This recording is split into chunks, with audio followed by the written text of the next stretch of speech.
velika zahvalnost kabinetu predsjednika Republike Srpske što su ovu donaciju uputili u Petrovo, odnosno osnovnu školu Vuk Karadžić. Da mi je drago što je ova oprema došla i ovdje u našu školu i sigurno će pomoći djeci da steknu još bolja informatička znanja. Često smo gubili na vremenu na realizaciji nastavne jedinice.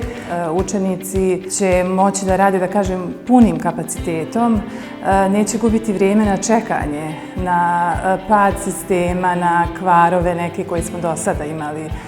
Mnogo mi se sviđa, najviše zbog toga što je nova oprema mnogo brža, mnogo modernija od stare koje smo imali i mnogo je lakše da naučimo nešto novo na njoj. Više volim sada časove informatike jer su zanimljiviji, rad je lakši.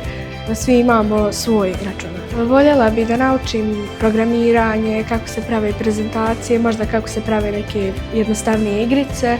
Ovakve donacije nam govore i da naše rukovodstvo, da predsjednik Republike Srpske ima sluha i za školu i za posebno, moram naglasiti, da ove škole koje se nalaze u manjim sredinama.